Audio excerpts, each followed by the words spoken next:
secara maksudnya nasional. kita kan kalau bisa kan seragam satu Jawa Timur atau satu nasional. Sementara kalau saya ke Jawa Timur kan ngomong sama Persi Jawa Timur Dr. Hendro, kalau bisa ya jangan tiap rumah sakit ya satu Jawa Timur supaya seragam. Ya tahu kemarin saya sempat ngobrol sama Dr. Fahrul, paling tidak itu kan kalau Sutomo seperti itu artinya karena kita di bawah provinsi Jawa Timur harusnya kan mengikuti gitu. Senternya kan malah Sutomo, harusnya kan ngikut semua. Yeah. Mbak Tika sudah hadir, gimana Mbak Tika, saya share screen nggak bisa? Bentar. Dokter Mustika ini nggak ada. Ampun dok, monggo. Ini masih disable participant screen sharing. Kok disable terus ini loh?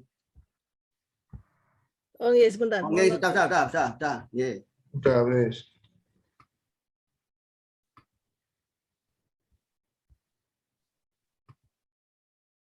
Saya mohon izin Dokter Mustika kalau bisa diawali aja, saya soalnya berwaktu juga.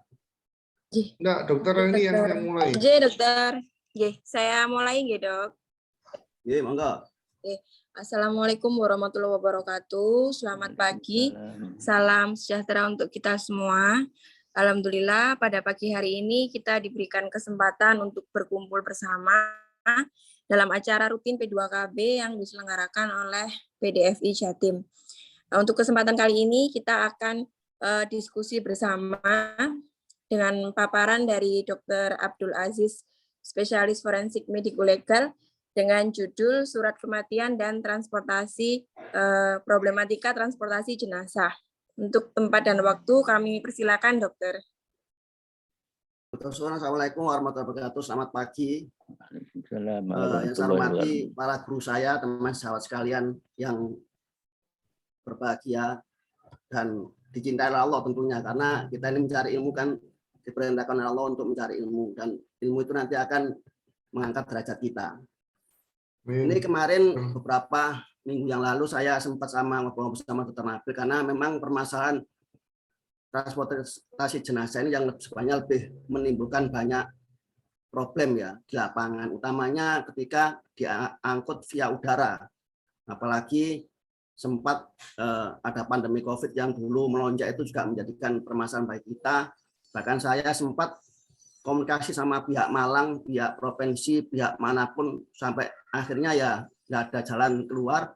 Akhirnya kita simpan jenazah itu di loker pendingin kita sampai bahkan ada yang 1 bulanan. Ya, itu pun harusnya kalau mengikuti regulasi yang ada ya sudah tidak sesuai. Belum muncul Mas jenazah, tapi ya kita harus memahami tentang kematian itu sendiri. Jadi orang hidup itu tentunya akan mengalami proses ini semuanya, mulai dilahirkan sampai nantinya mati. Ini merupakan peristiwa penting yang dialami oleh makhluk hidup namanya manusia, dan itu termaktub di dalam Undang-Undang Nomor 23 Tahun 2006 tentang Administrasi Kependudukan, dan sudah diubah semuanya, ada perubahannya nomor 24 tahun 2013. Kemudian dalam peraturan pemerintah nomor 18 tahun 81 tentang bedah medis dan bedah mayat anatomi serta transplantasi alat dan atau jaringan tubuh manusia, di poin G itu sebutkan pasal 1, meninggal itu adalah keadaan insani yang diyakini oleh ahli kedokteran. Nah, inilah yang saya garis bawahi, ahli kedokteran. Artinya yang menentukan orang itu mati atau tidak adalah dokter, bukan lurah, bukan camat, bukan siapapun. Harus dokter, bukan perawat. Ini terjadi ketimpangan di masyarakat.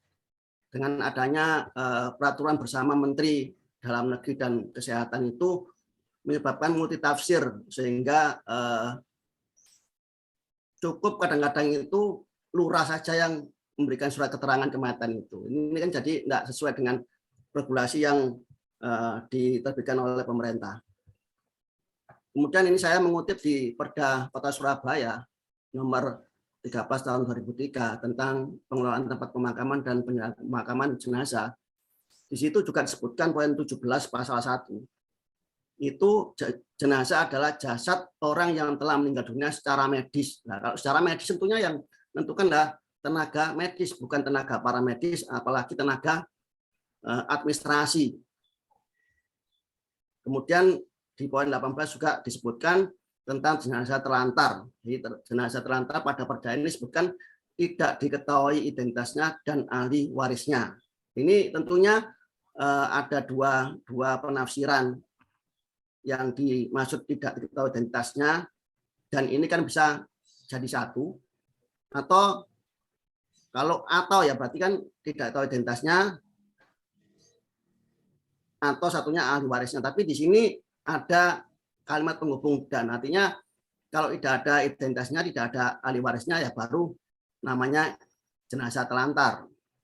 Kalau misalkan ada jenazah, ada keluarganya, kemudian tidak diurus keluarganya, ini kalau menurut perda ini tidak jenazah telantar. Seringkali kita menemukan jenazah-jenazah yang di lapangan meninggal, kemudian dibawa oleh dinas sosial, apalagi yang orang awam membawa ke kita, dianggap jenazah telantar. Padahal kalau menurut perda ini ya belum tentu telantar kan gitu. Harus dipublikasikan sehingga nanti akan diketahui ahli warisnya atau keluarganya. Kemudian di pasal 3 Undang-Undang Kependudukan, Administrasi Kependudukan dan Catatan Sipil, di situ disebutkan juga bahwa setiap penduduk wajib melaporkan peristiwa kependudukan. Tadi peristiwa kependudukan dari mulai lahir sampai dengan mati itu wajib dilaporkan kepada instansi yang berwenang. Dan di dalam pasal 2 Peraturan Bersama Menteri Kesehatan dan Menteri Dalam Negeri ini tahun 2010, di situ sebutkan bahwa pelaporan itu maksimal 30 hari ke kelurahan. Jadi kalau lebih dari itu, enggak tahu sanksi hukumnya apa, saya enggak paham ya. Kemudian tentunya itu harus diawali dulu laporan ke RT RW, tentunya dengan KTP dan KK yang meninggal itu. Serta ada surat keterangan, ini yang penting kita garis bawahi, dari fasilitas pelayanan kesehatan terdekat. Fasilitas pelayanan kesehatan terdekat itu bukan dokter praktek. Jadi ini juga harus kita pahami. Kalau menurut peraturan bersama ini bukan dokter praktek, tapi fasilitas pelayanan terdekat. Ya, minimal ya puskesmas, harusnya seseorang yang berdomisili suatu tempat itu ada fasilitas pelayanan kesehatan yang mengcover orang itu, yaitu puskesmas. Kemudian ini kaitannya sama yang saya sebelumnya, yang saya bikinkan alur tadi atau bagan tadi itu, ini pelaporannya 30 hari ya sejak tanggal kematiannya. Laporan itu berdasarkan pencatatan sipil. Pada akhirnya nanti terbitlah akte kematian itu. Kemudian pencatatan itu berdasarkan pihak yang berwenang. Tadi ada kelurahan tadi itu, yang tentunya lurah itu ada surat pengantar dari RT dan RW. Kemudian seperti kita ketahui bahwa orang meninggal itu tidak harus di dalam fasilitas pelayanan kesehatan, tetapi juga bisa di luar fasilitas pelayanan kesehatan, misalnya di rumah, di kebun, di tempat bekerja dan sebagainya. Nah, tentunya semua orang ini harus mendapatkan surat kematian untuk nantinya dilaporkan ke catatan sipil dan pada akhirnya keluar akta kematian. Akta kematian ini yang tentunya akan bisa nanti jadi dasar mengeluarkan orang tersebut dari kartu keluarga. Karena surat kematian ini penting sekali dimiliki atau diterbitkan untuk pedoman atau alat mengukur, melaporkan kepada pihak-pihak yang terkait, termasuk adalah pemakaman ataupun transportasi jenazah itu, apalagi kalau dia punya asuransi, sehingga surat itulah yang mendasari bahwa nanti ahli warisnya bisa mengurus asuransi itu. Ini mungkin sudah kita ketahui bersama dari Kementerian Kesehatan ya, jadi orang meninggal itu bisa wajar tidak wajar. Kalau tidak wajar itu bisa dilakukan otopsi medis. Ini bahasa ini kadang-kadang tidak sesuai dengan kaidah sebenarnya. Kalau otopsi verbal sudah ada, otopsi medis itu sebenarnya otopsi klinis itu ya. Jadi bahasanya itu enggak pas sebenarnya. Kemudian bisa juga dari rekam medik ini yang wajar. Kemudian tidak wajar bisa jadi dari otopsi verbal. Nah, ini otopsi eksternal ini kan sebenarnya tidak ada sebenarnya pemeriksaan luar, tapi digantikan dengan otopsi karena secara harfiah otopsi itu membedah tubuh jenazah. Kemudian terakhir ada otopsi forensik. Ini semua nanti menjadi dasar untuk menerbitkan surat kematian. Juga surat keterangan penyebab kematian yang di sini dituliskan di Kementerian Kesehatan itu surat keterangan medis penyebab kematian. Ini banyak istilah yang membuat kita malah bingung, apalagi orang awam. FKPK formulir keterangan penyebab kematian itu sama dengan surat keterangan medis penyebab kematian. Dan pada akhirnya nanti menjadi catatan vital di Kementerian Kesehatan seperti tadi tentang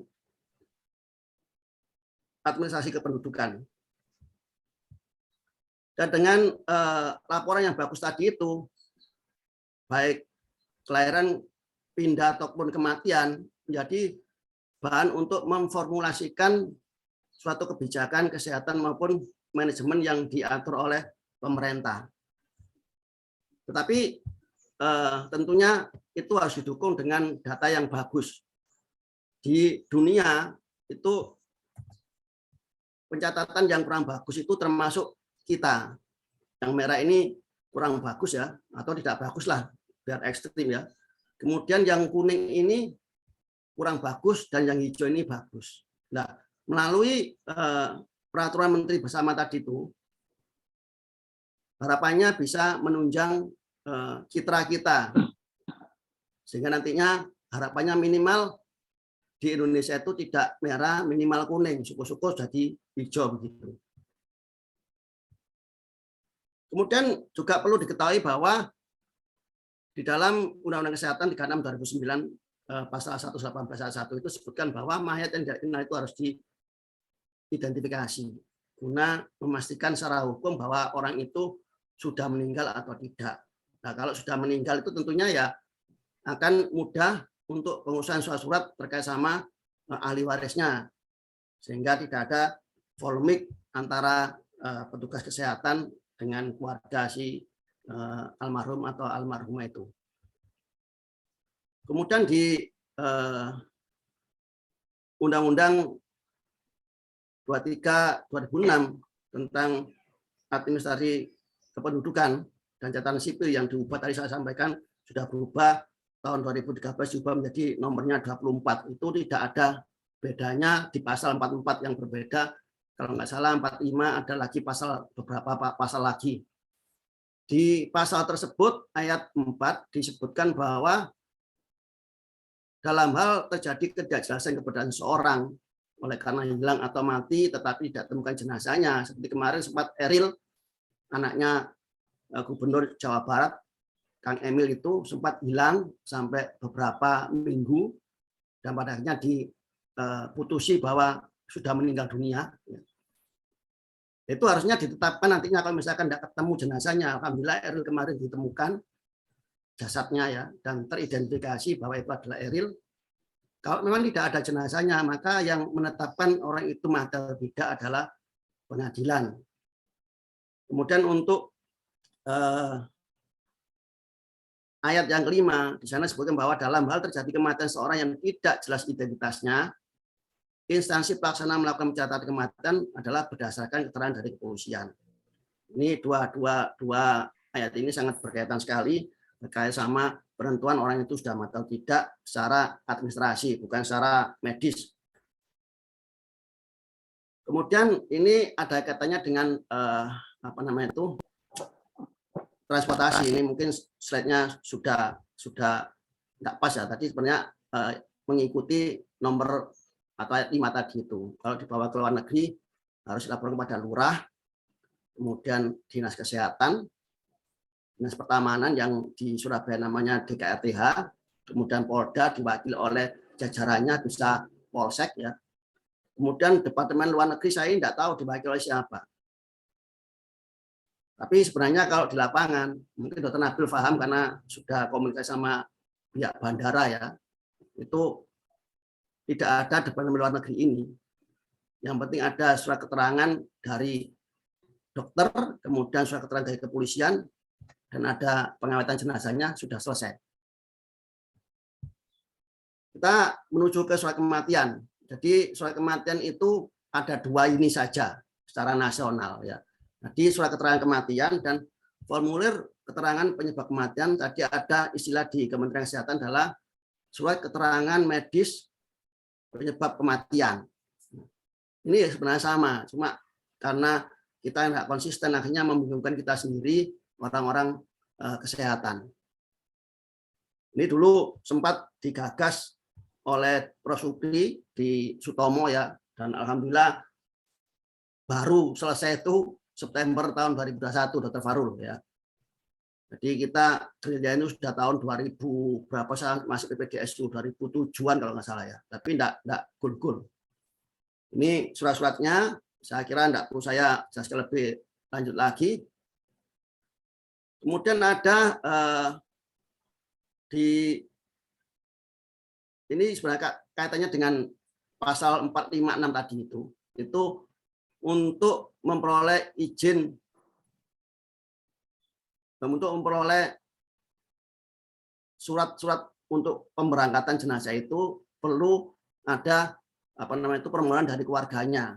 Dan ini tadi saya sampaikan ada surat keterangan kematian dari dokter. Ini yang saya masukkan tadi dengan di lapangan tadi itu ada cuma 3 saja sebenarnya di lapangan itu. Jadi surat dari dokter, surat dari kepolisian, kemudian keterangan dari pengawetan dari dokter yang melakukan pengawetan itu.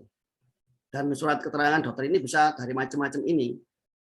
Ini juga kan kadang-kadang enggak pas dengan regulasi yang sebelumnya, yang harusnya fasilitas pelayanan kesehatan ini dokter praktek swasta. Apakah itu masuk dalam fasilitas pelayanan kesehatan? Saya mohon maaf ini nggak paham benar apakah fasilitas pelayanan kesehatan itu termasuk dokter praktek pribadi itu. Kemudian ini adalah rekomendasi dari Dinas Kesehatan Kota. Nah, ini di lapangan sebenarnya enggak sesuai ya. Khususnya di Surabaya. Kemudian ini bentuk fisik surat keterangan kematian dan formulir keterangan penyebab kematian yang nomor 1 itu SKK ini dan nomor 234 itu adalah FKPK. Sutomo tidak seperti ini, tidak letterlock seperti ini, di combine begitu, dimodif. Ini yang aslinya seperti ini ya, ini SKK-nya. Kemudian SKK itu cuma untuk pengurusan atau pegangan dari keluarga. Yang FKPK ini nanti disimpan oleh instansi pelayanan kesehatan untuk nanti sampai kepada Kementerian Kesehatan sampai ke WHO. Ini yang FKPK tadi. Formulir keterangan penyebab kematian ini yang asli ya dari Kementerian Kesehatan seperti ini. Jadi sini ada penyebab kematiannya. Ya inilah jadi masalah di lapangan. Sehingga kalau ini sampai keluar, kemudian ada nanti penyakitnya ditulis ini adalah penyakit yang notabene jadi wabah atau menyebabkan pandemi, itu jadi masalah di lapangan. Kemudian ini contoh dari Yogyakarta dimodif ya. Ini SKK tidak plek, ini di bawah ini tidak plek dengan yang dari Kementerian Kesehatan. Kemudian ini Sutomo. Sutomo cuma satu ini saja sudah mencakup seluruhnya. Kemarin kita memberikan masukan tetapi dari pihak rekam medik tidak berkenan, akhirnya ya kita ngikutin saja. Di sini juga ada macam kematian, di sini ada macam kematian, ada jenis infeksi. Nah ini yang di lapangan ya salah kaprah. Macam cara kematian dituliskan penyakit tidak menular. Kemudian jenis infeksinya infeksi tidak menular. Ini kan tidak pas. Nah ini sebenarnya kita ingin meluruskan ya, tapi tentunya ya tidak bisa secara frontal karena cara kematian kita tahu ya wajar tidak wajar, kemudian yang tidak wajar pada 3 itu tidak masuk di dalamnya adalah menular atau tidak menular. Ini yang di Sutomo per September 2021 sudah seperti ini secara by system ya, by system ketika ada yang meninggal dunia, kemudian nanti dientrikan oleh dokter yang merawatnya, ada yang keluar di print dan ada 3 rangkap ini, putih, kuning sama merah. Merah untuk arsip kita, nanti untuk pencatatan sampai ke dinas kesehatan, sampai ke kementerian, yang kuning untuk pemakaman, yang putih ini dipegang oleh keluarganya untuk pengurusan yang lainnya, termasuk pengurusan akte kematian. Ini yang tadi saya sampaikan ada 3 lembar untuk formulir keterangan penyebab kematian atau surat medis penyebab kematian. Ya, ini bahasa-bahasa di lapangan yang saling tumpang tindih dan membingungkan kita. Kemudian di peraturan menteri bersama tadi itu di pasal 7 dan 9 itu menyebutkan, tadi saya sampaikan bahwa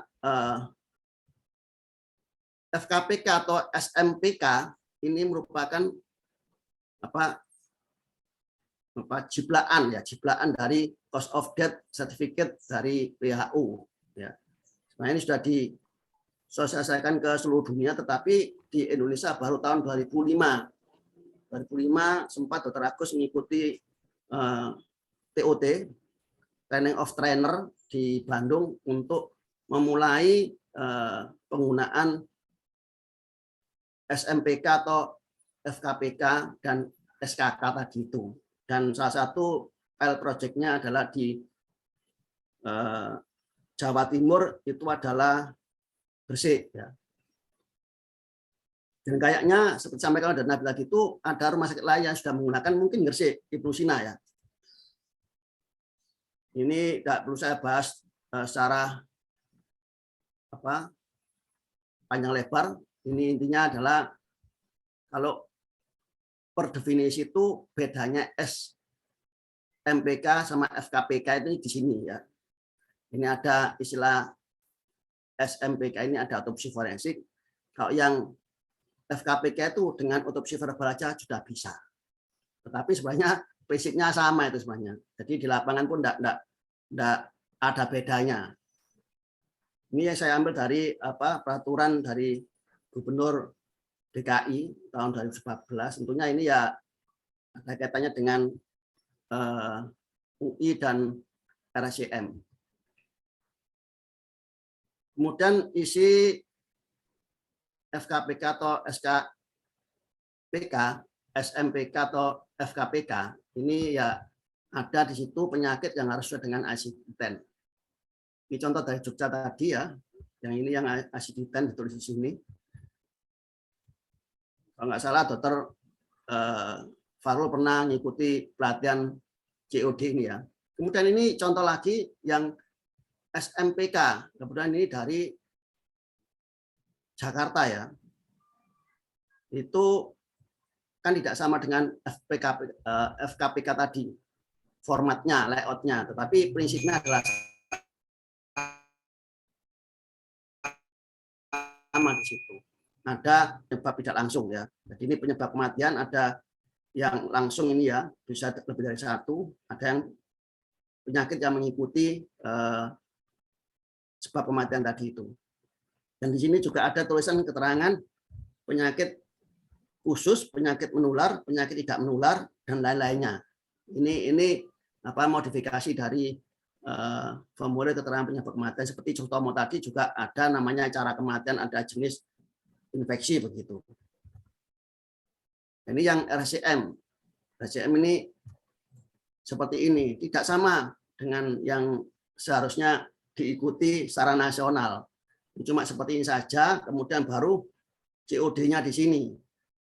Kalau yang baku dari Kementerian Kesehatan itu kan banyak sekali, atasnya kemudian hampir sama dengan surat keterangan kematian, ditambahkan lagi yang penyebab kematian ini. Kalau baku dari Kementerian Kesehatan, yang itu juga oleh-oleh dari Dr. Agus pelatihan di Bandung ketika tahun 2005 dulu. Ini cara-cara pengisiannya saya kira tidak perlu saya terangkan secara detail lagi. Yang lebih pakar ini Dr. Farul, dulu saya sempat mengguru sama Dr. Farul dari pelatihan tentang pengisian COD ini. Pada intinya kalau tidak ada Anda bingung ya diisi aja di nomor A ini 1A yang menyebabkan kematian itu di situ aja. Kalau bingung-bingung lainnya tidak ditulis. Kemudian ini ada beberapa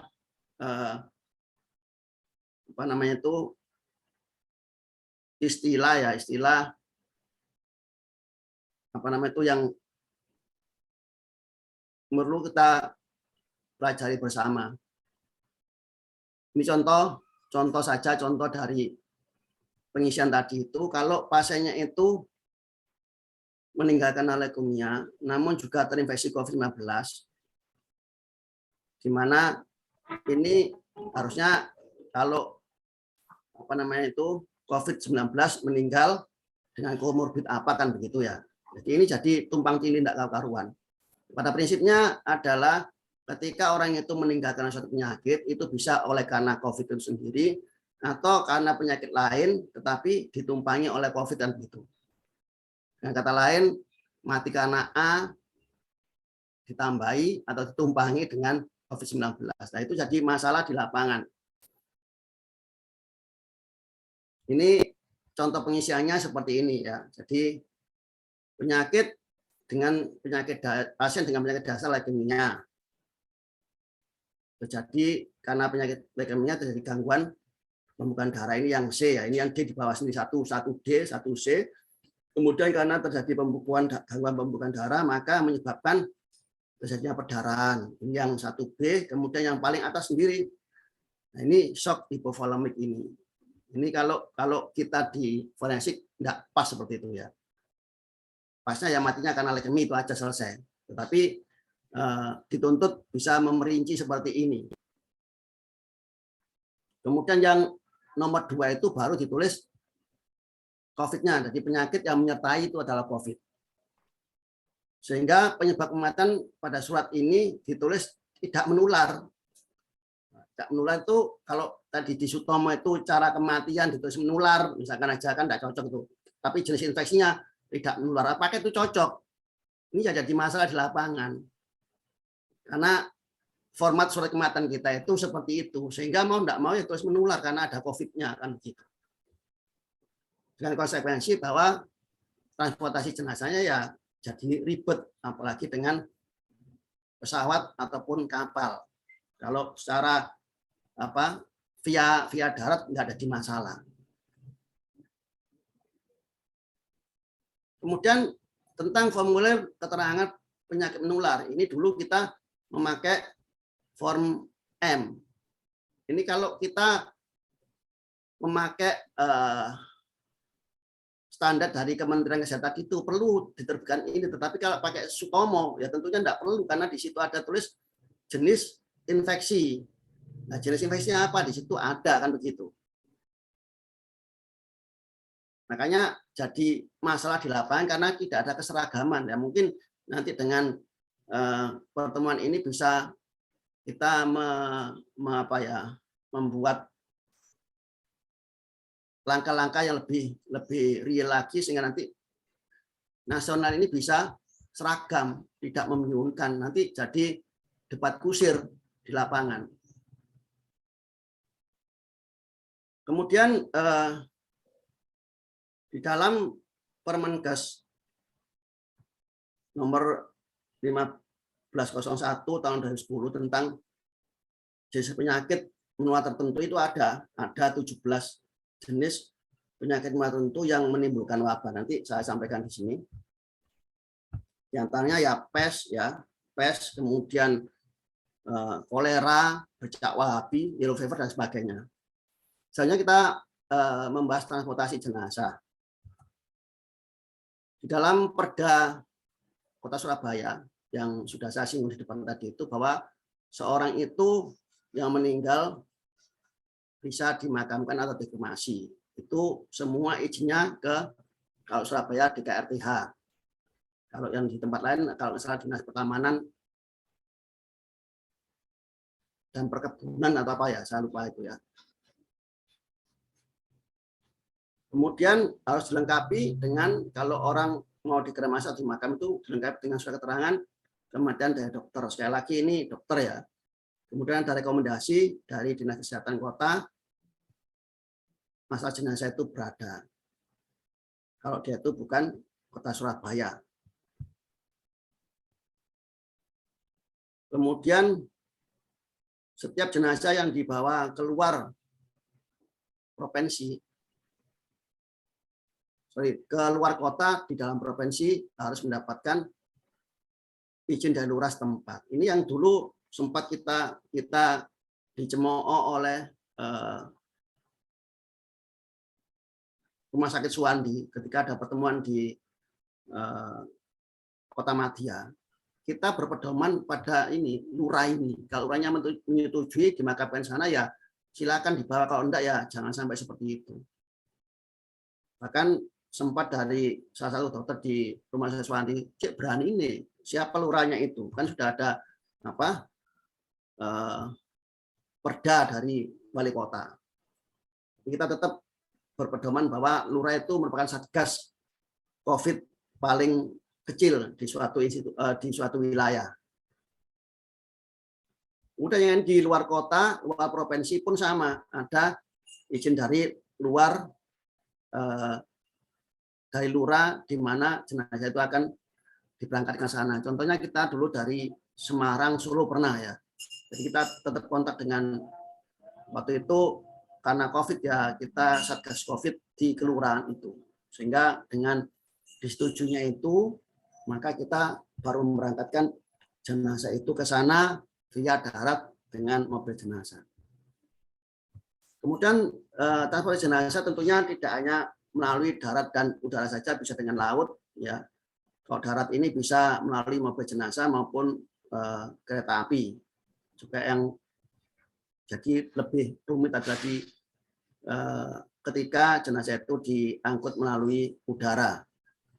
Ini peraturan-peraturannya ya, yang termasuk di dalam kereta api ini ada semuanya. Kemudian untuk mobil jenazah ini yang harus kita luruskan ya, antara mobil jenazah dengan ambulan itu tentunya berbeda. Yang transportasi laut dan udara yang lebih khusus ya, seperti yang pernah kita terima di dunia pendidikan, di mana kita mengambil spesialisasi itu ya, ini sudah hafal semuanya ya, di embalmin dan sampai dengan peti dengan tebal kayunya seberapa dan sebagainya itu. Kemudian juga ada syarat administrasi, itu termaktub dalam peraturan Kemenkes dan Kemenhub. Ini ada dasarnya, nanti bisa dibuka. Ada proses verbal itu kayaknya ya berita acara begitu ya. Kemudian ada keterangan dokter yang menyatakan sebab kematian orang itu bukan karena penyakit menular ini. Kalau kita berpedoman sama sebab kematian, jadi kalau tadi itu yang poin 2 di FKPK, formulir keterangan penyebab kematian, itu bukan sebab kematiannya, jadi penyakit yang menyertai. Tentunya ya tidak apa-apa harusnya, tetapi di lapangan tidak seperti itu. Kemudian dokumen-dokumen itu harus ada pengesahan dari kantor kesehatan pelabuhan.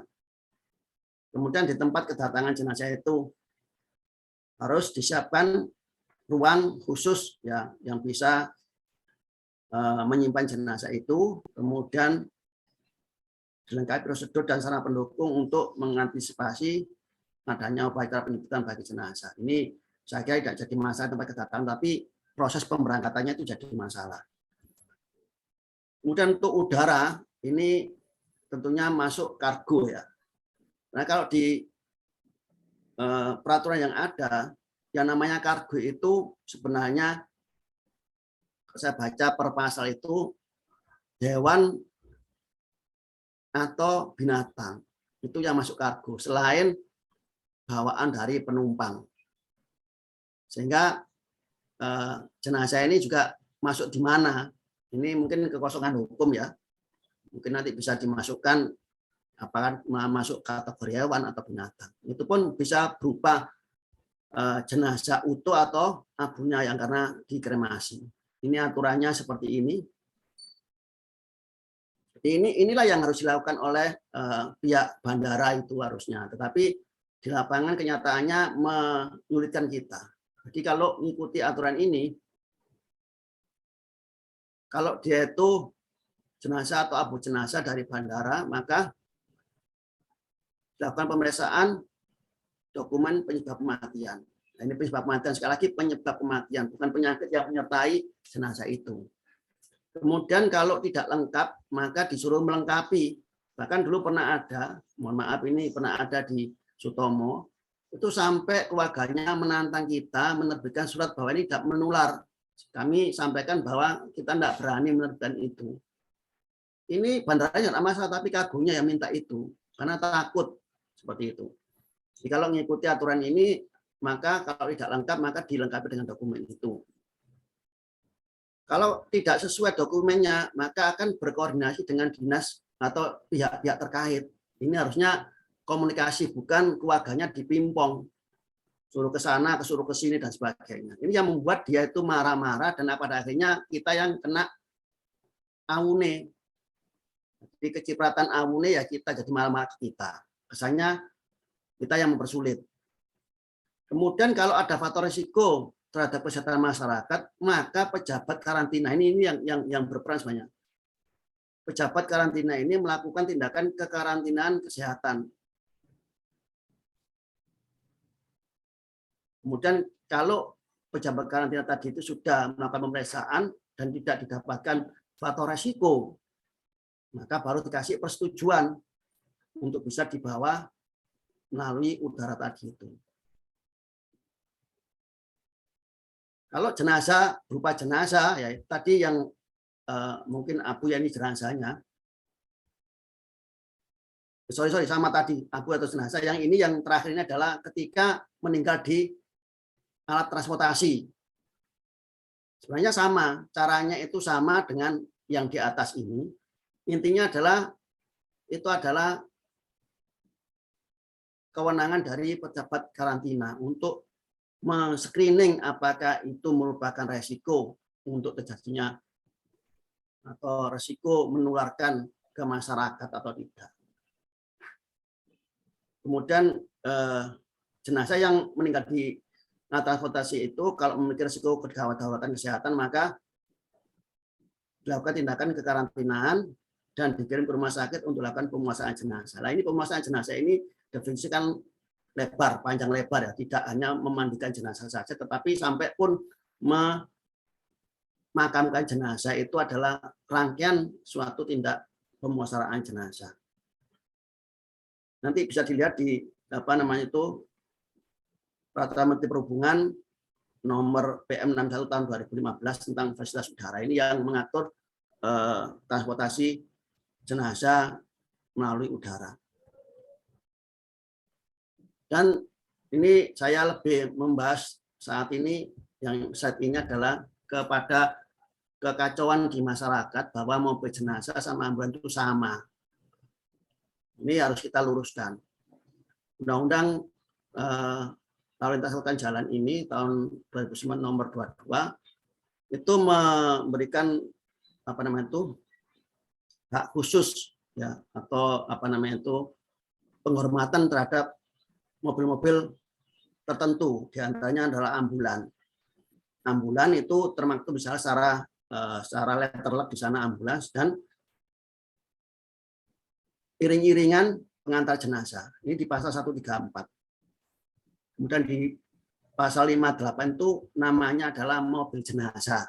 Jadi ini perlu diluruskan. Kalau mobil jenazah ya tidak boleh membawa pasien yang masih hidup, tetapi kalau yang ambulan silakan membawa pasien yang masih hidup dan tidak boleh membawa jenazah karena speknya berbeda. Ini contohnya aja dari tulisan saja berbeda. Ya. Kalau ambulans itu namanya ditulis dengan warna merah, kalau mobil jenazah warna hitam.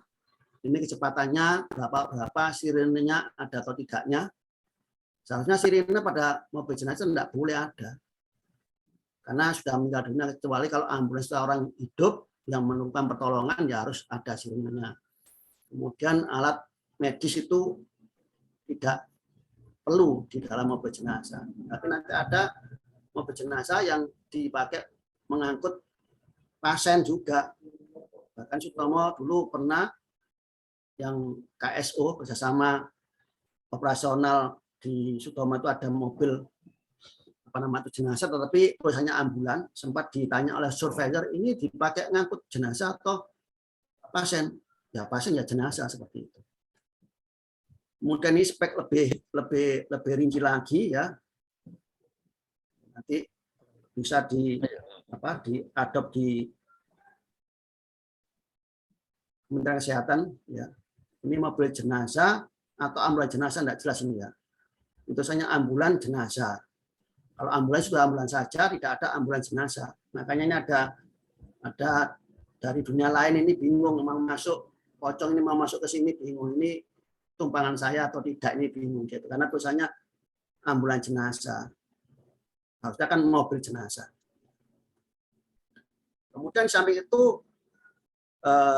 baik mobil jenazah maupun ambulans itu harus dilengkapi dengan alat namanya Global Positioning System. Kalau yang kita sudah familiarkan GPS itu. Dan yang ngatur itu semua adalah instansi 3 ini.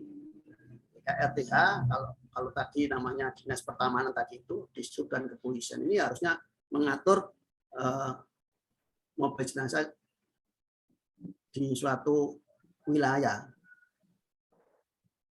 Dan itu harus ada izin khusus. Jadi di lapangan itu tidak ada, yang penting ditulisi ya bila dipakai mengangkut jenazah begitu aja. Yang penting ada tulisannya mobil jenazah, atau kalau di TNI kereta merta.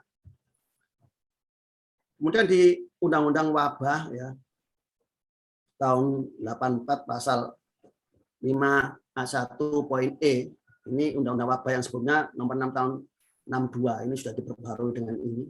Kalau kita mengacu pada surat kematian yang dulu kita pernah pakai itu nggak cocok.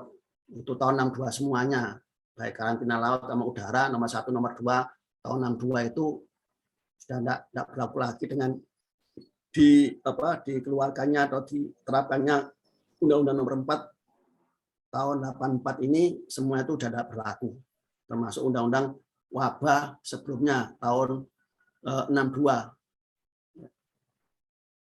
Di dalam pasal ini ayat 1 disebutkan penanganan jenazah apabila kematiannya oleh karena penyakit yang menimbulkan wabah atau jenazah yang merupakan sumber penyakit yang dapat menimbulkan wabah, maka harus dilakukan secara khusus sesuai dengan penyakitnya. Nanti penyakitnya apa terserah. Misalkan HIV/AIDS harus bagaimana, kemudian COVID bagaimana. Itu nanti ditetapkan dengan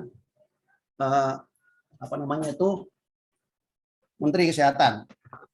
Mohon maaf, baterai saya dompet.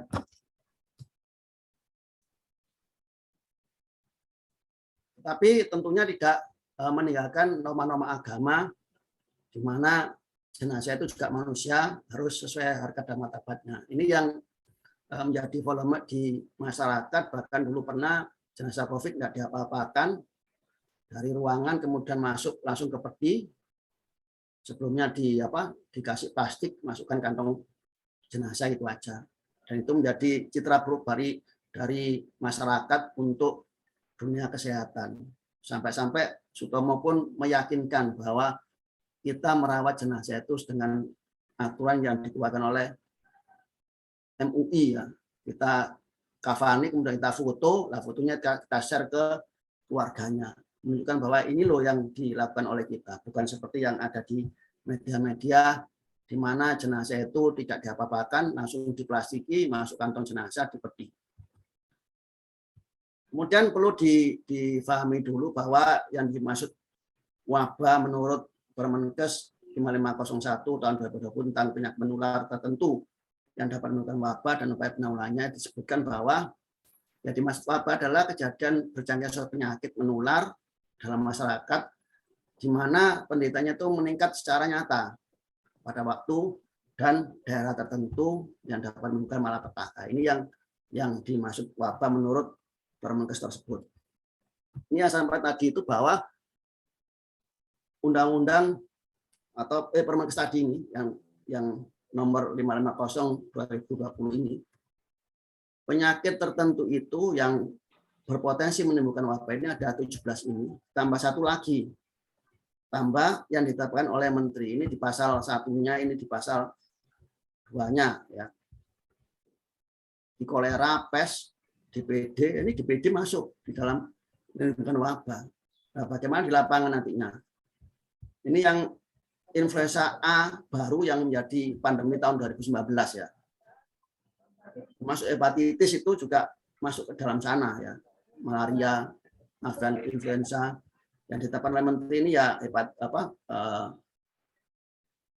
termasuk adalah COVID-19 maupun HIV/AIDS.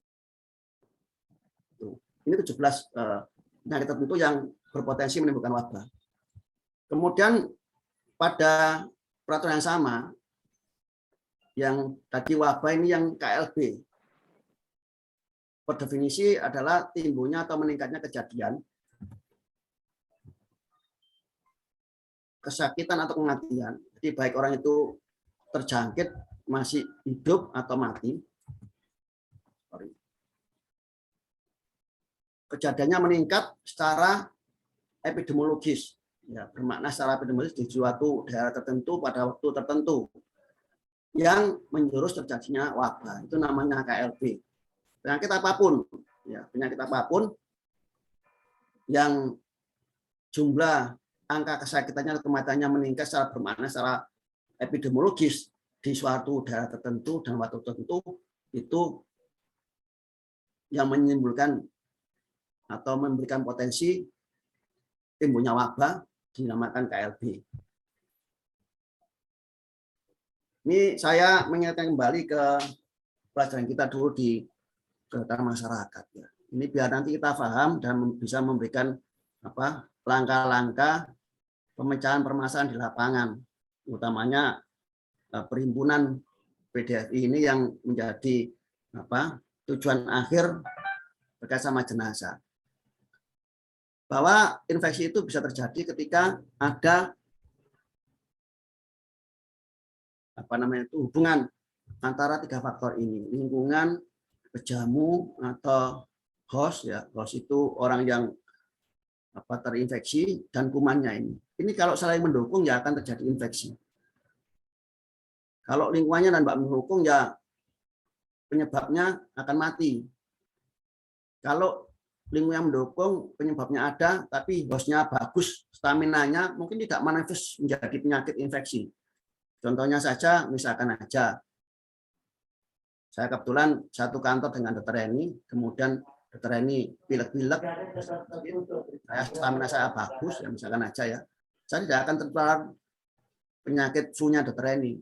Ini yang dimaksud segitiga infeksi ini. Kemudian ini rantai infeksi. Rantai infeksi ini ada 6 komponen, di mana rantai itu harus terikat satu sama lain. Ada agen infeksi, ada tempat di mana agen infeksi itu berada, ada tempat keluarnya agen infeksi itu dari reservoir tadi itu, ada metode transmisinya, bagaimana agen infeksi tadi itu masuk ke dalam host yang susceptible lagi itu. Tentunya ada portal of entry, tempat masuknya.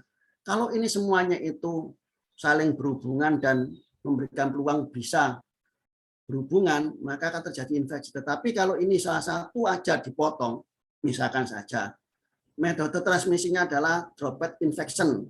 Nah, kalau jenazah itu dipotong dengan ditutup lubang-lubang yang ada di daerah muka itu, dan tentunya tidak akan terjadi infeksi kan begitu. Atau ya ini susceptible host ini, ada seseorang yang stamina bagus. Bahkan dulu di kantor banyak yang menderita COVID-19, tapi ada yang tidak meskipun berhubungan. Bahkan sempat saya juga terinfeksi COVID-19. Ada yang tidak tertular di dalam pergaulan di kantor itu. Pada waktu itu saya sudah beberapa hari setelah saya mengalami gejala klinis yang sangat menyakitkan, tetapi pada hari yang keberapa itu baru saya diperiksa secara laboratorium, terbukti saya menderita COVID-19. Atau agen infeksinya dibunuh, misalkan aja jenazah itu di embalming. Ini menurut pengetahuan kita, tapi apakah ada dasar landasan penelitian itu? Ya Allah alam ya, saya tidak tahu ada atau tidak, karena penelitian kita itu sangat kurang sekali. Kalau misalkan ada ya kita embalming, kita kita awasi beberapa hari, diambil darahnya, diperiksa laboratorium, ternyata tidak ada, berarti sudah kita bisa mengatakan bahwa agen infeksi itu mati dengan embalming itu. Itu saya kira yang bisa saya sampaikan, dan mudah-mudahan ini bisa memberikan pencerahan bagi kita semua. Saya tidak menggurui, mohon maaf ya, tidak menggurui, tapi ini mengingatkan kembali sehingga nanti kita bisa mengambil kebijakan di dalam membantu masyarakat mengurusi keluarganya yang meninggal dunia, sehingga jenazah ini bisa segera dimakamkan karena ada beberapa kegiatan yang harus disegerakan. Salah satunya adalah kalau ada anak kita yang sudah dapat sudah ketemu jodohnya, lah nikah no kan begitu. Begitu Dr. Nabil ya. Yang kedua adalah kalau ada orang meninggal yang segera makamkan. Itu adalah perintah agama yang tentunya ini masih dipegang oleh masyarakat Jawa Timur khususnya, karena notabene NU itu lahir di Jawa Timur ya. Makanya NU kuat, saya tidak NU Muhammadiyah tetapi mewakili Jawa Timur khususnya Surabaya ini NU itu sangat besar sekali. Saya kira itu, kurang lebihnya mohon maaf. Saya akhiri. Assalamualaikum warahmatullahi wabarakatuh. Waalaikumsalam warahmatullahi wabarakatuh. Untuk sesi berikutnya akan ada diskusi Dok dari para sejawat.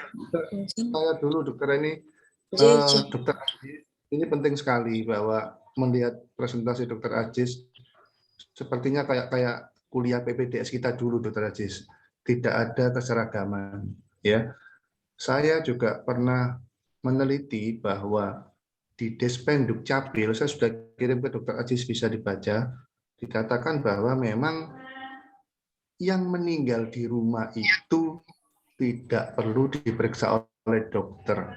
Dan itu tertulis di akte catatan sipil. Coba dibaca. Jadi, pasien itu kalau meninggal di rumah, dia ngomong ke RT atau lurah. Yakinkah kita bahwa mereka itu akan didatangi RT? Tidak, toh. Dan ini adalah beban moral kita sebagai kedokteran forensik. Yakinkah dia itu wajar? Satu. Kedua, saya pun pada waktu di Sutomo kemarin itu tidak sengaja ada orang datang ujuk-ujuk, saya mau ketemu dokternya. Waktu ada acara yang kemarin Pak Putu dulu, kenapa Pak? Saya tanya. Iya, saya mau minta surat kematian. Surat kematian? Loh, mana jenazahnya Pak? Sini Pak. Lo sudah di makam? Loh, enggak ke puskesmas Pak? Sudah. Loh, kenapa enggak minta puskesmas? Loh, biasanya suruh ke sini kok. Nah itu.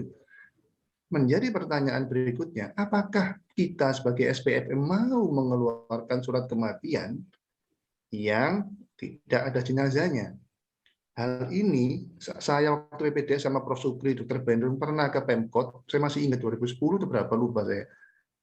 Sudah presentasi untuk memfasilitasi jika masa lalu orang-orang yang meninggal di rumah untuk ngurus akte, untuk ngurus asuransi, itu diputihkan dengan surat keterangan dari kedokteran forensik. Nah, saya kira orang-orang situasi kayak begitu itu sudah selesai setelah 10 tahun berlalu. Ternyata masih ada. Dan itu kan tergelitik kita sebagai SPFM berarti gagal program Prof. Sukri dulu dengan kita semua. Loh, kok masih banyak yang orang meninggal di rumah ujuk-ujuk minta ke kita lagi. Loh, emangnya enggak memahami? Ternyata Dr. Ajis di Despenduk Capil yang tidak memahami. Dan ini lewat kita, saya sudah ngomong sama Persi, Dr. Hendro, sama Dr. Idi Wilayah, Dr. Sutrisno, ya sudah dok katanya. Memang wewenangnya adalah PDFI yang mengerti tentang jenazah. Nanti dirumuskan alurnya bagaimana, nanti bisa kita pelajari. Syukur-syukur kita akan datangkan Despenduk Capil untuk merubah itu. Nah ini kan bagus Dr. Ajis. Jadi kita bukan untuk membuat polemik, tapi kita mencari solusi yang terbaik buat masyarakat di Jawa Timur dulu. Saya juga ngomong sama Dr. Hendro, gini aja deh, kalau misalnya ini memang benar-benar bagus, nanti akan saya soundingkan ke nasional. Jadi itu menghindari kita berbeda pendapat dengan PDFI pusat. Nah, yang terakhir adalah bahwa apa yang terjadi, yang terakhir adalah asal usul pada adanya surat kematian dari Sutomo itu yang kita harus akui lah. Saudara Dr. Sutomo adalah Center Indonesia bagian timur. Semua pasti melihat kepada Sutomo. Dan sampai hari ini saya lihat di lapangan kok masih belum ada yang ikut, masih ngikut yang metode lalu. Nah ini mumpung belum mereka mengikuti, karena yang di Sutomo juga ada permasalahan yang Dokter Aziz tangani kemarin sama Dokter Edi, itu kita perbaiki dulu. Itu Dokter Aziz, terima kasih. Mungkin menanggapi Dr. Nabil ya. Jadi menurut peraturan Menteri bersama tadi itu antara Menteri Dalam Negeri dan Kesehatan tadi, Menteri Kesehatan. Ini Dr. Agus. Assalamualaikum Dr. Agus. Dr. Agus ini peserta pertama TOT, COD di Bandung, Dr. Agus ya. Ini sebenarnya menurut peraturan Menteri bersama tadi itu sebenarnya memang yang berwenang tadi itu menurut peraturan itu ya, saya enggak ngomong yang lainnya. Itu memang aparat kelurahan. Makanya mohon maaf aja, mertua saya meninggal pun enggak pakai surat keterangan dari dokter, meskipun saya dokter dan saya kasih surat keterangan kematian dari dokter, bisa diterbitkan surat keterangan kematian dari kelurahan. Dan itu yang saya pakai untuk mengurus sampai kakaknya itu dihilangkan dari kakak. Bisa seperti itu. Nah, inilah yang harus kita luruskan. Karena tadi ada regulasi lain bahwa yang menentukan mati itu adalah tenaga medis. Jangankan kelurahan, tenaga paramedis ada tidak ada kewenangan menurut aturan yang lainnya, kan begitu. Ini yang tentunya harus duduk bersama. Padahal itu ada Menteri Kesehatan, ya, ada Menteri Dalam Negeri yang tidak tahu mungkin logis ya, tetapi ada Menteri Kesehatan, peraturan Menteri bersama. Kok sampai seperti itu? Nah, tentunya kan ya politik ya, untuk bisa nanti kita menjadi warna kuning tadi minimal ya, atau warna hijau ben ketok aneh negara Indonesia itu apik secara administrasi, sehingga mungkin ini seudon saya, sehingga ya Menteri Kesehatan dalam hal ini ya kayak diam saja, karena nanti ya kalau misalkan secara administrasi pencatatan peristiwa vital seseorang termasuk adalah kematian dan kelahiran, kan kecipratan juga si Menteri Kesehatan ini, sehingga secara global, internasional, wah ini Indonesia ini bagus, ini ada peningkatan kan begitu. Itu Dr. Nabil, ini memang tugas kita bersama untuk menyelaraskan regulasi yang ada di negara kita ini, sehingga nanti ya mau tidak mau ya tidak membingungkan masyarakat, dan kasihan masyarakat ini juga tidak membingungkan dokter yang ada di lapangan. Tetapi komitmen pemerintah Kota Surabaya ketika itu, saya pernah tahun 2011 kalau salah atau 15 ya, itu diundang oleh Dinas Kesehatan Kota Surabaya bersama Dr. Nili menyampaikan tentang surat kematian ini, dan pada akhirnya disepakati bersama oleh Dinas Kesehatan, dan kalau nggak salah pernah terbit perwali tadi, yang makanya saya ada tadi Perda Wali Kota Surabaya itu yang menentukan kematian adalah tenaga kesehatan, namanya adalah dokter puskesmas, sehingga boleh dokter puskesmas itu dipanggil ke rumah-rumah, kemudian menentukan oh ini sudah meninggal dunia, terbitkanlah surat kematian. Itu kesepakatan dari Dinas Kesehatan Kota Surabaya. Tetapi kota-kota yang lain Jawa Timur saya pun tidak tahu. Begitu Dr. Nabil. Ya, nanti ke depan kita perlu diskusi lagi Dr. Aziz bersama sejawat-sejawat yang mau nimbrung untuk membuatkan alur dulu yang terbaik dari PDFI sebelum dibawa ke versi. Karena memang Dr. Aziz bahwa yang paling tertinggi administrasi itu Dispendukcapil, itu negara yang paling tinggi. Jadi ya kalau sudah perda ini sudah nggak bisa, itu per wilayah. Saya selalu ngomong, yang untuk ini kan untuk administrasi negara, berarti Dispendukcapil ya itu tidak pernah disertakan, sehingga aturannya gandol terus. Nah, kita mulai Dr. Aziz dari bawah dulu. Memang versi dan di wilayah maunya ya jadi. Apa sih usulan kita? Kalau jadi ya dibaca sama dia. Jadi kita bagaimana untuk membuat dulu yang baik. Ya perlu pemikiran sejawat-sejawat semua. Saya rasa itu. Ini mungkin Dr. saya usul ya. Ini mumpung ada teman sejawat kita yang mewakili beberapa daerah ya. Ada Malang itu Dr. Deka sama Dr. Farul ya, mungkin ada Madura Dr. Edi Suharto, mungkin menyampaikan lapangan, jadi tidak teoritis lah. Tadi saya sampaikan kan memang teori seperti itu, tetapi saya juga mengomentari lapangan seperti ini. Jadi mumpung ada perwakilan dari masing-masing wilayah yang di Jawa Timur, Madura itu meskipun luar negeri tetapi ya dianggap masih Jawa Timur ya. Dr. Edi Suwarto ya. Monggo Dr. Edi Suwarto, monggo Dr. ayo. Abdul dari Malang sama Dr. Heka. Ini kan dua institusi yang di Malang tetapi berbeda rumah sakitnya. Nanti mungkin ada masukan-masukan dari para guru kita, Dr. Agus maupun Prof. Supri. Coba saya usul sebentar, G, supaya ini monggo, Bro. tentang apa? Tentang topik yang terakhir ini. Jadi tentang Mas Nabil yang menanyakan tadi bahwa kalau orang itu meninggal di rumah, apalagi sudah dikubur, itu ada satu caranya. Itu dan sudah diakui oleh pemerintah karena yang mengeluarkan itu adalah Litbangkes. Ya, itu namanya dengan surat verbal otopsi, Mas. Verbal otopsi itu yang ditugaskan oleh pemerintah untuk puskesmas, dokter puskesmas. Jadi contoh ini ya. Jadi misalkan ada seorang meninggal di rumah. Ini kenyataan betul ini.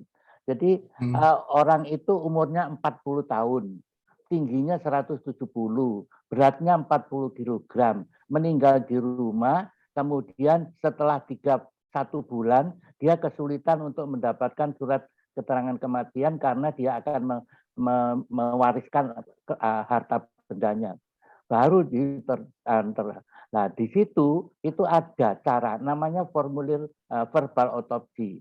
Itu untuk mengganti semuanya itu.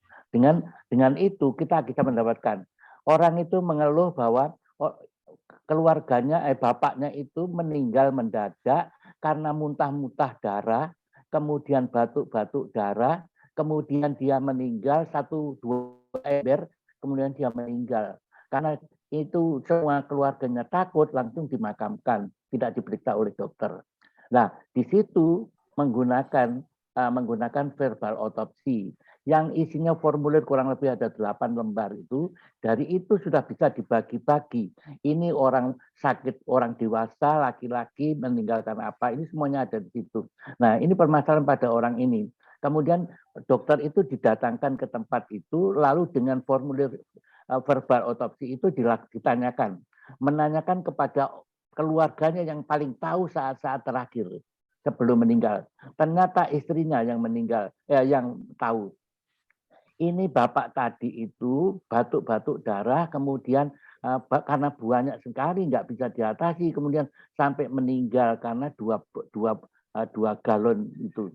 Nah, kemudian bapaknya tingginya berapa, beratnya berapa, umurnya berapa. Nah, tingginya 170, beratnya 40, umurnya 40. Berarti orang itu kurus kering kan, kalau segitu itu. Maka dia tanyakan, sakitnya apa? Oh, sakitnya itu batuk-batuk memangnya. Nah, terus pernah berobat ke rumah sakit? Oh, sering berobat. Pernah ngamar di mana saja, di rumah sakit Dr. Tomo, di Pegirian dan sebagainya, bolak-balik. Obatnya apa? Ini obatnya ini. Sudah Bapak sudah disuntik, sudah bakbutin, ya etambutol, ya itu INH, ya kodein dan sebagainya. Nah, dari situ seorang dokter pasti langsung tahu. Nah, dari pertanyaan-pertanyaan ini yang disiapkan oleh verbal otopsi itu, kita bisa mengetahui, walaupun kita hanya menduga, maka itu kurang lebih sakit apa, Dokter Nabil itu? Kalau orang seperti itu. Itu kan kira-kira mesti kita menduga bahwa itu, oh suntikannya streptomycin. Terus yang ini, badannya kurus kering, dan sudah berulang kali. Kan berarti kita menduga bahwa TBC kan? Ternyata setelah dilihat daftar-daftarnya semua, dilihat memang dia TBC. Nah inilah contoh. Ini semua ada di dalam verbal otopsi itu. Itu kalau meninggal seperti itu pertanyaannya. Jadi kalau seperti itu, dokter puskesmas boleh diizinkan untuk mendiagnosa bahwa itu seperti itu. Apalagi dia meninggalnya itu. Nah itu jadi meninggalnya apa? Kalau itu cara kematiannya adalah mati mendadak, yaitu bisa setelah itu sebab kematiannya apa? Cause of death-nya penyakit infeksi TBC paru-paru, kemudian mekanisme death-nya apa? Maka perdarahan menyebabkan asfiksi. Nah itu, saya kira begitu. Jadi itu memang ada caranya dan sudah terbentuk, sudah terbuat, sudah diatasi oleh pemerintah. Cuman kita yang belum menyiarkan ke kampung-kampung atau ke itu. Itu aja Mas saya. Ya itu yang mulai kali itu pertanyaan seperti itu jawabannya kurang lebih seperti itu. Ya, mohon maaf Prof. Terima Sukri kasih. kalau boleh menambahkan ya. Iya. Begini, jadi pendapat Prof. Sukri itu benar adanya, memang ada otopsi verbal itu untuk menyikapi permasalahan yang terjadi karena sosialisasi yang kurang dari kita. Ya. Tetapi akar masalah ini terjadi adalah Dispenduk Capil yang membuat pernyataan yang kurang tepat menurut ilmu kedokteran forensik. Nah, kalau dia dari kita meminta untuk merubah atau menambahkan biarpun yang meninggal di rumah harus diperiksa oleh dokter forensik, walaupun lewat telemedicine misalnya. Saya nanti Pengmas, Dr. Prof. Sukri ke Tuban, ke Puskesmas Jatirogo kalau tidak salah, membahas ini. Jadi, kalau sampai Dispenduk Capil itu bisa kita rubah, jadi meninggal di rumah wajib diperiksa oleh dokter. Kalau misalnya puskesmas merasa kesulitan, wilayah kerjanya yang luas, dalam Pengmas saya itu saya katakan, bolehlah video call untuk memudahkan tenaga medis di sana. Minimal dilihat oleh dokter sebelum dimakamkan. Karena fakta di lapangan, Prof. Sukri, kalau sudah urusan asuransi, siapa tahu walaupun dia rumah di desa, punya asuransi prudensia, dokter puskesmas tidak berani membuat, sehingga asuransi tidak keluar. Dan larinya ke saya bingung. Apa yang salah? Setelah saya pelajari, oh ini akarnya. Jadi kesalahan kita juga, sehingga saya berkoordinasi dengan Persi dan IT wilayah, ya tetap kita harus membuat yang terbaik. Kalau misalnya sampai itu bisa membuat Dispenduk Capil memahami dan dirubah, insya Allah yang pendapat prosedur otopsi verbal itu mungkin tinggal sedikit. Ya ada sisa-sisa, yang baru sudah tidak ada. Begitu Prof. Sukri. Mungkin yang lain bisa menambahkan. Oke, menambahkan ya. Nanti saya mohon maaf saya tidak melarikan diri, tapi karena jam 9 lebih saya tadi sampaikan bahwa saya harus meninggalkan tempat karena ke pondok anak saya. Jadi yang disampaikan Prof. Sukri tadi benar, tetapi yang di lapangan itu kan masyarakat tidak membutuhkan penyebab kematian, itu juga jadi masalah bagi kita. Yang penting masyarakat itu mendapatkan surat kematian itu aja, dan itu tidak perlu verbal otopsi, Prof. Sukri, mohon maaf aja. Jadi verbal otopsi itu guna menentukan dugaan sebab kematian. Kalau surat kematian yang penting dilihat tanda-tanda 3 sistem itu tidak ada, meninggal dunia, kan gitu aja. Nah, yang bisa menentukan 3 sistem itu sudah tidak berfungsi adalah dokter. Itu yang perlu kita garis bawahi, sehingga mau tidak mau yang meriksa orang mati itu adalah dokter. Meskipun mama aja di lapangan itu seringkali orang itu saat ini, Prof, mama aja, Dokter Agus juga ya. Kalau ada tetangga meninggal itu manggil kita, Mas Tekno gitu loh. Padahal dia juga sudah tahu. Sehingga ya mohon maaf aja tadi sampaikan Dokter Nabil, kita Pengmas. Jadi Pengmasnya itu ya tadi itu ya ke sana, sawan dilihat-lihat, kemudian diperiksa-periksa, tidak berfungsi semuanya. Ya kita ngomong sudah meninggal dunia, sudah selesai. Ya kita tidak dapat apa-apa memang kan begitu. Ini Pengmas kita. Kemudian untuk verbal otopsi ini sebenarnya Dokter Agus yang tahu ceritanya, bahkan putranya Dokter Wawan itu pelaku sejarah pilot project-nya Kementerian Kesehatan. Waktu itu Departemen Kesehatan untuk melakukan verbal otopsi di Madura sana. Madura atau Bawen saya lupa Dokter Agus ya, nanti bisa disampaikan Dokter Agus. Dan yang melakukan itu tidak harus dokter, tetapi para medis pun bisa, tapi nanti yang nentuin itu menyimpulkan ini penyakit apa dan dokter puskesmasnya. Saya kira itu barangkali Dokter Nabil, saya mohon maaf Dokter Agus, Prof. Sukri dan masyarakat lainnya, saya harus ya nanti ke depan bisa diulangi lagi Dokter ya, sebulan lagi mungkin. Setelah nanti diskusi ya bisa diulang lagi kayak draft solusinya bagaimana biar disampaikan ke Persi sama ID wilayah ya. Biar nanti tidak ya begini Dokter Nabil, ini kita tidak bisa bergelia sendiri. Ini contohnya saja suatu kematian yang di Sutomo yang apa namanya itu mengikuti meskipun tidak sama, itu mengikuti layoutnya Kementerian Kesehatan, ada di situ identitas dan sebagainya, kemudian ada COD-nya. Itu aja kita bergelia dulu. Mohon maaf ya Prof. Sukri ya, sudah misalnya bolanya itu di kotak penalti tinggal nendang saja, tidak gol-gol. Tetapi alhamdulillah karena kita multi bagian ya, ada orang IT, ada rekam medik, ada orang keuangan, ada yang diaksus, sama forensik, alhamdulillah per September kemarin 2021 kita bisa menerbitkan surat kematian yang seperti saya sampaikan tadi itu di slide tadi itu. Hampir mirip dengan COD yang dikeluarkan oleh si WHO, meskipun ada perubahan sedikit.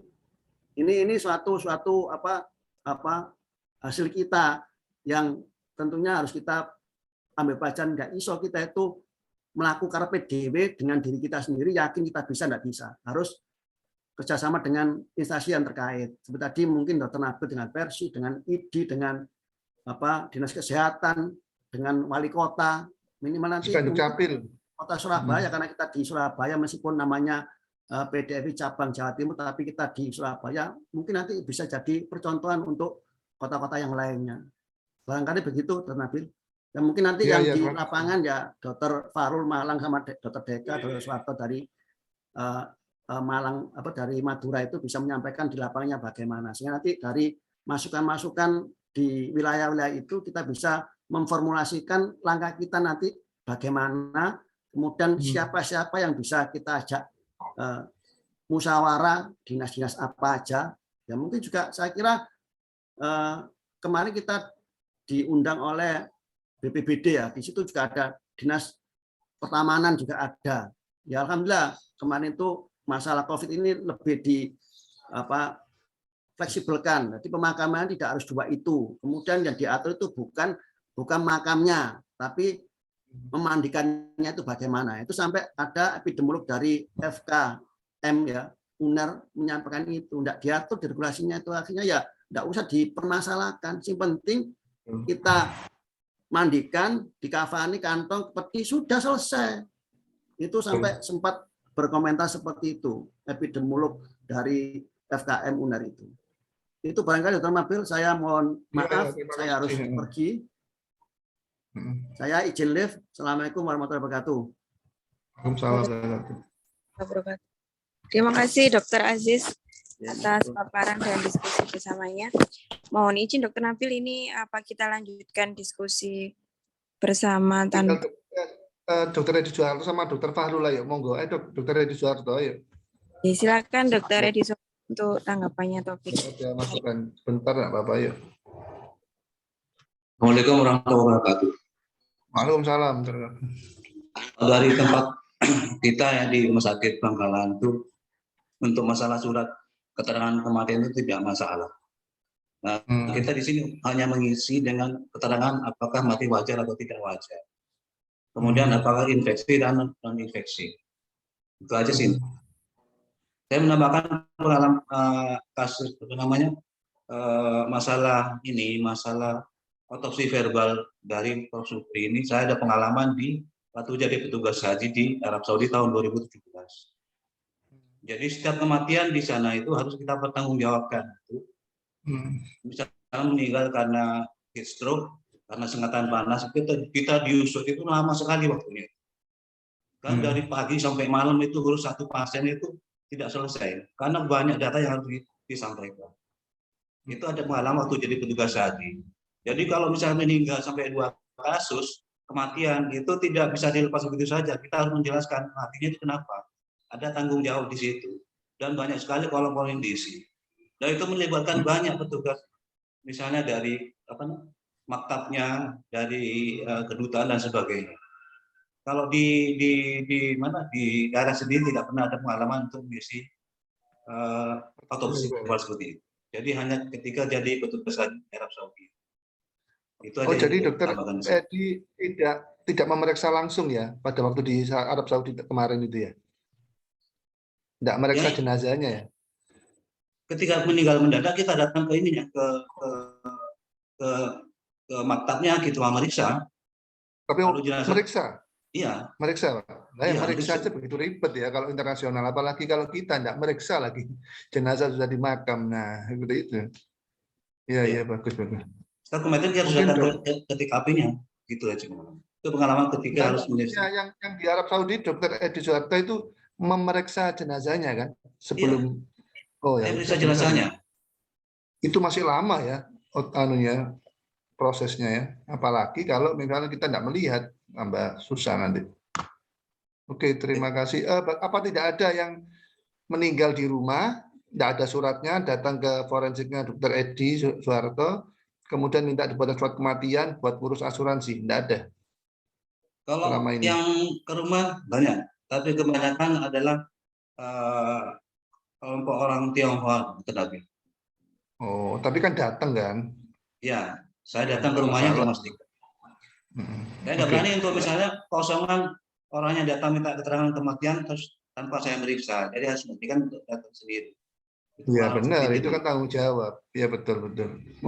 Terima kasih Dokter Edi. Kemudian yang siapa yang DK atau Dokter Fahrul, Dokter Afif kalau ada, monggo. Jadi informasinya bisa gamblang, nanti kita bisa merumuskan alurnya yang terbaik bagaimana. Setelah itu kita tutup. Monggo Dokter Fahrul dari Malang. Assalamualaikum warahmatullahi wabarakatuh. Betul Dok waktunya.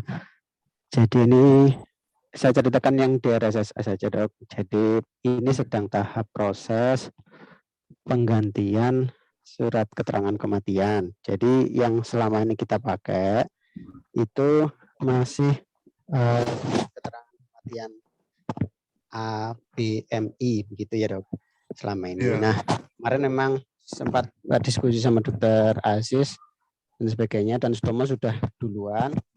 Nah kemarin kita memang sudah menjelaskan seperti yang Dokter Aziz jelaskan itu kepada pihak rumah sakit, dan panitia rekam medik sebenarnya sudah ngejar-ngejar ini Dok untuk draft kami mengajukan surat kematian seperti yang dari Balitbangkes itu. Nah kalau kami sih mengajukan lengkap dan sama seperti yang Balitbangkes. Jadi yang isi harus para medis yang lembar pertama, kemudian pada lembar yang diberikan kepada keluarga rencananya tidak boleh ada diagnosis, kemudian lembar yang ada diagnosisnya tidak boleh ada nama, identitas lengkap dan sebagainya, kita ada begitu. Dan ini sedang proses ke panitia rekam medik. Begitu Dokter. Maksud saya, apakah itu ada kesamaan dari Kemenkes? Enggak, apa dimodifikasi? Enggak Dok, jadi kita kemarin yang saya presentasikan itu yang dari Kemenkes, dan ketua panitia rekam medik itu menyetujui, ya sudah itu saja kita update begitu. Nah ini sedang kita godok di SMF Dokter Forensik itu kita sedang mau menyusunkan kopnya yang RSA dan sebagainya gitu. Nanti kalau sudah goal kita akan sampaikan ke PDW Jawa Timur juga Dok. Ya, saya juga mau menambahkan Dokter Fahrul, yang di Sutomo kemarin itu kadang-kadang kan orang kena HIV ya, meninggal kan dibilang penyakit HIV memang menular secara orang medis internis kan, terus menular sudah. Nah pada saat itu kan jadi satu antara surat kematian dan M-nya jadi satu. Lah kalau mau naik kartu kan diformalin ya kan, diformalin kan sudah mikroorganisme, bakteri, virus, jamur, ya kan, parasit meninggal semua di textbooknya. Udah berangkatlah dia ke kargo, ditolak karena ada kata-kata menular. Akhirnya ditandatangani, dibilang ini bukan jenis menular pakai tangan, tetap tidak mau. Ya, itu problem. Nah, mungkin saat ini mungkin Dokter Fahrul belum ada kasus. Nanti kalau sudah ada kasus akan berpikir lagi. Jadi ini pendapat saya, kalau orang-orang yang di internis itu, kalau memang itu TBC atau apa ya sudah menular menurut dia. Tapi kalau sudah meninggal ya sudah. Kalau diformalin baru tidak menular gitu. Nah itu problemnya yang kadang-kadang bingung, alasannya dia ini aturan dari Kemenkes, kalau enggak ada biayanya. Kalau salah menuliskan menular atau tidak menular. Itu mungkin tantangan yang nanti setelah diputuskan sama RSSA. Sekarang belum, karena yang di Sutomo sudah pernah ada kasus kayak begitu. Itu aja. Dan sebenarnya keterangan-keterangan itu sudah lengkap sebenarnya Dok. Jadi artinya yang menyebutkan penyebab kematiannya itu menular. Cuman kan di situ ada bagian juga yang menyebutkan ini nanti akan jenazah ini akan diapakan, kemudian sudah dilakukan apa. Jadi itu ada keterangannya. Jadi meskipun misalkan Dokter penyebab kematiannya HIV, tapi sudah dilakukan embalming. Jadi di surat keterangan itu kan sudah ada, oh ini memang penyebab matinya menular, tetapi sudah dilakukan embalming sehingga ketika ditransfer jenazah aman. Jadi mungkin di dalam surat keterangan itu sudah mengadopsi itu semua Dokter. Nah, itu Itu kan lebih- dimodifikasi kan sama RSA kan? Dimodifikasi berarti ya? Kayaknya sudah ada Dok di Litbangkes itu begitu-begitu sudah Nggak ada. Dok. ada. Yang saya tahu nggak Oke. gitu. Kalau nggak salah yang Sutomo kemarin berapa kali itu. Coba Oke, Dok, dipelajari siap, Dok. lagi. Nggih, Dok. Udah mungkin yang lain kalau nggak ada Iya. ditutup. Dokter. Saya usul sebentar ya. Oke. Jadi apa Iya. yang disampaikan oleh Mas Fahrul itu benar. Jadi formulir itu isinya seperti itu, bahwa itu sekarang di Dr. Sutomo tidak dipergunakan dan mempunyai modifikasi hanya 1 lembar, itu soal lain. Jadi Mas Fahrul itu membaca apa yang ada di Depkes yang ada sampai sekarang belum dicabut, ya. Jadi begitu Mas Frank, betul. Saya setuju itu. Ada. Jadi ada. Jadi meninggalnya di mana, karena apa, kemudian mau diapakan. Mau dimakam, dikremasi, atau di apa. Itu ada semuanya. Betul Mas Fahrul. Saya melihat. Saya itu lama. Oh itu yang anu Prof, yang dari Prof Sukri yang dulu. Ya. Yang baru ada Prof. Ada. Coba dilihat Coba itu saya- ada. Iya. Nggih, matur Prof. Iya. Coba kalau saya nggak salah loh. Kata-katanya itu saya ingat betul itu.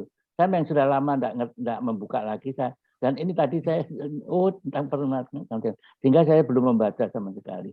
Ya terima kasih. Mungkin kalau saya salah ya mohon maaf. Tapi Mas Fahrul saya setuju Mas Fahrul. Ya. Jadi matur nuwun Prof, matur nuwun Dokter.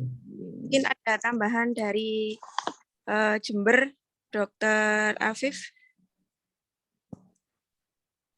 Ada dia. Dokter Itu Agus Argosi. Dokter Dokter Agus Argosi, dibuka ada mic-nya di mobil ya. Oke. Oke, Dok, ini karena banyak pertanyaan yang Oke. Kali ini Oke, monggo Dokter. di unmute Dok. Pengalaman. Jadi banyak hal yang mau saya sampaikan karena saya terlibat pada waktu pembahasan 2005 di Jakarta itu mengenai COD cost of death sama kematian. Tapi berkali-kali saya usulkan tidak pernah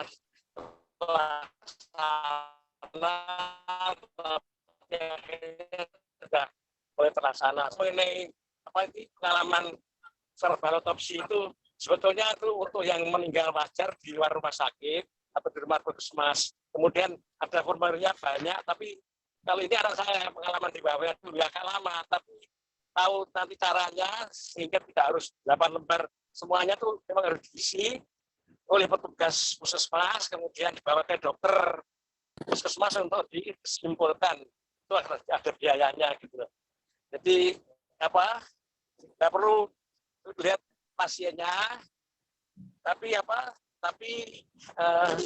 dengan kuesioner yang sekian banyaknya itu akan disimpulkan oleh dokter puskesmas. Nah, itu sudah aku cuma yang kriminal nanti lain kan. Jadi yang wajar saja yang bisa memakai verbal otopsi. Ya itu sudah elektroniknya digeser pada waktu itu dan dilaksanakan. Memang pertama kali itu agak sulit, tapi saya kira itu harus diteruskan oleh para otopsi karena itu kerjasama antara Depkes sama kependudukan itu. Ya, jadi itu salah satunya tadi yang dilaporkan ke kependudukan untuk penduduk, kemudian yang ke Depkes untuk penyakitnya. Saya kira ini masih banyak yang harus disampaikan. Saya cukup selesai dulu karena waktu kita sudah. Ya terima kasih. Itu saja saya. Jadi pengalaman otopsi itu nggak sampai 1 bulan, mungkin 1 minggu ada kabar ada di sana ada yang meninggal, maka petugas itu dapat biaya datang ke rumah duka, wawancara, nggak sampai dele-dele, kemudian sudah bisa bawa ke puskesmas, dokter puskesmas menyimpulkan selesai sudah, dan pakai ICD-10, kodenya itu kalau tidak masuk ICD-10 tidak ada dananya gitu. Jadi terpaksa harus belajar ICD-10 juga mengenai kode-kode setelah kematian itu gitu loh ya. Saya kira demikian ya. Waktu sudah. Ya. Ya, Oke, sejawat senior junior, saya simpulkan bahwa memang kita harus membuat usulan. Kalau misalnya berkenan, saya dulu lah saya konsep, nanti saya serahkan, saya share ke yang sejawat-sejawat yang lain, bahwa intinya itu kita harus bisa mensondingkan kepada ID dan versi untuk menambahkan di Dispendukcapil supaya kalau meninggal di rumah juga diperiksa oleh tenaga medis yaitu dokter, supaya permasalahan kayak otopsi verbal sudah tidak akan ada lagi ke depannya dan pelayanan kedokteran forensik akan semakin baik nanti. Itu aja. Jadi mohon bantuannya kalau misalnya nanti saya sementara buat konsepnya, yang lain bisa membantu dengan masukan-masukan. Terima kasih. Ya, boleh dokter ini selesai. Matur nuwun dokter. Ini ada beberapa pertanyaan yang di chat room akan saya list dulu. Kemudian nanti mungkin ada diskusi tentang topik ini kita bahas lagi atau nanti di grup. Izin menambahkan satu pertanyaan boleh nggih, dokter? Saya mau tanya mungkin Prof. Sukri atau Dokter Agus bisa memberikan masukan. Ini yang sering sekali di rumah sakit, mungkin di tempat kita kerja, ada jenazah yang datang tidak dari dalam rumah sakit, misalkan dia dari luar, kemudian tidak ada keluarga untuk ditanyai atau dilakukan otopsi verbal. Kemudian bagaimana sebaiknya kita sebagai dokter forensik menentukan apakah jenazah ini menular atau tidak, sedangkan tidak ada yang bisa kita tanya untuk riwayat penyakitnya, kemudian bagaimana terakhir ditemukan. Nah, itu gimana dok kita ngisinya untuk yang formulir menular tidak menular, karena itu kan formulirnya pasti harus diisi dok, mau di Sutomo atau di rumah sakit mana aja kan ada. Izin dok. Jadi formalin selesai. Itu formalin pas kuman dokter ini. Malah gampang kalau di Sutomo.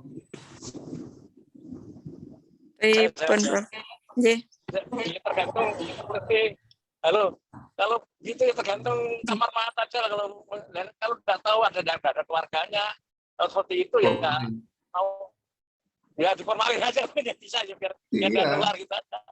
Wes gitu aman ya. Saya tidak ada jumlahnya, yang penting dapat kesimpulan kita bahwa kalau memang ragu-ragu ya diformalin ya mesti bareng. Itu aja saya kira. Masalah gampang dokter ini. Karena itu ada teorinya. Ya, kalau saya usul sebentar aja ya, mungkin ya. Karena itu kan jenazah yang itu disebut terlantar. Jadi bisa terlantar, bisa tidak dikenali oleh keluarganya, tidak ada ya itu. Maka itu sudah diatur oleh perundang-undangan malahan itu. Cuman sekarang penyebab kematiannya apa, sebab kematiannya apa. Kalau untuk menentukan bahwa sudah mati, sudah. Jadi formulir, kalau tadi yang disampaikan oleh Mas Ajis tadi, ada tapi kesimpulan hanya 1 lembar. Jadi kalau yang dari Depkes, itu formulir yang pertama, itu isinya, jadi meninggal itu Mr. X, lalu tanda-tandanya semuanya dituliskan, lalu mau diapakan dan sebagainya, itu ya bahwa itu meninggal yang ditanyakan tadi mau diapakan, surat keterangan kematian mau diapakan, gitu Mbak Reni. Apa pertanyaannya, Mbak Reni? Iya, Prof. Iya, Prof. Kalau nanti saya baca lagi untuk formnya yang di PHC, Prof. Kalau yang untuk di form Sutomo itu yang sempat saya baca waktu dulu masih PPDS itu memang dia cuma tulisannya menular dan tidak menular, Prof. Untuk pilihan kremasi atau mau dilakukan apa pada jenazah untuk pemakamannya.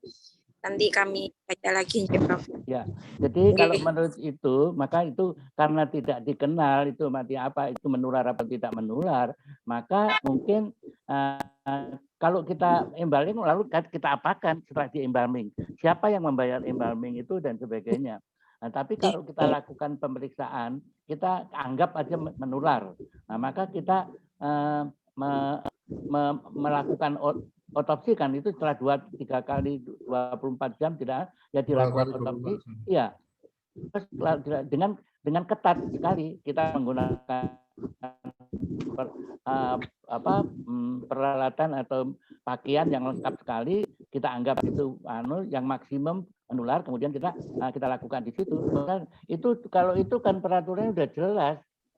Jadi kalau langsung diimbal malah nggak jelas itu, membuat aturan sendiri. Menurut saya itu. Kalau itu sudah jelas cara pelaksanaan gimana, lalu nanti dibuat apa? Oh ternyata penyebabnya, oh ternyata ada myokard misalkan. Ya, sudah jelas, kita nggak usah embalming. Nah, kalau ada embalming nanti siapa yang bayar? Pak Abu, siapa itu?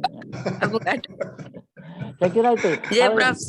Kalau yang itu sudah jelas, ya, sudah jelas. Enggak, dokter, ini pertanyaannya bersayap. Kalau misalnya ada keluarganya, jelas Prof. Supri yang benar tadi. Tapi kalau ada keluarganya masih bingung ya, formalin. Iya, ya, gitu itu, dokter ini. Betul. Yes, ya. Mohon dokter. Tambah sedikit. Ada peraturan ini ya, ada peraturan mayat yang tidak terlantar itu mempunyai hak untuk diidentifikasi. Tadi kan ada jadi jenazah yang terlantar dan sebagainya itu diidentifikasi itu. Ya nunggu kan 24 jam dok, masih aturan lama itu. Nanti baru kita bertindak forensiknya. Iya, makanya itu. Penting mengidentifikasi siapa, terus kemudian biayanya berapa kan tidak jelas. Ya dokter, ya matur nuwun dok. Terus ini dok, menanggapi untuk surat kematian yang kalau ada orang meninggal di rumah, jadi ini sudah berjalan beberapa tahun dok. Jadi dari puskesmas itu ada namanya tim gerak cepat dok, TGC. Jadi ketika ada tetangga yang meninggal atau orang yang meninggal di rumah, nanti bisa telepon call centernya dok, nanti TGC yang dekat sesuai area puskesmas. Itu yang Surabaya, dokter ini. Iya, yang Surabaya. Surabaya. Jadi yang Surabaya kalau diminta surat kematian secara pribadi ya mungkin bisa diarahkan ke situ. Iya, pastilah. Siap dokter. Dengan habisnya waktu dengan topik yang seru dok. Demikian diskusi yang bisa kita serap bersama, semoga bermanfaat. Terima kasih untuk narasumber Dr. Aziz dan masukan dari guru-guru kami, Prof. Sukri, Dr. Agus, Dr. Nabil, Dr. Edi, dan Dr. Farul, serta dokter-dokter lainnya yang sudah meluangkan waktu untuk pagi hari ini. Semoga kita semua selalu diberi kesehatan dan dilindungi Allah Subhanahu wa Ta'ala. Terima kasih banyak. Wassalamualaikum warahmatullahi wabarakatuh. Waalaikumsalam warahmatullahi wabarakatuh. Mari, assalamualaikum semuanya. Mohon izin.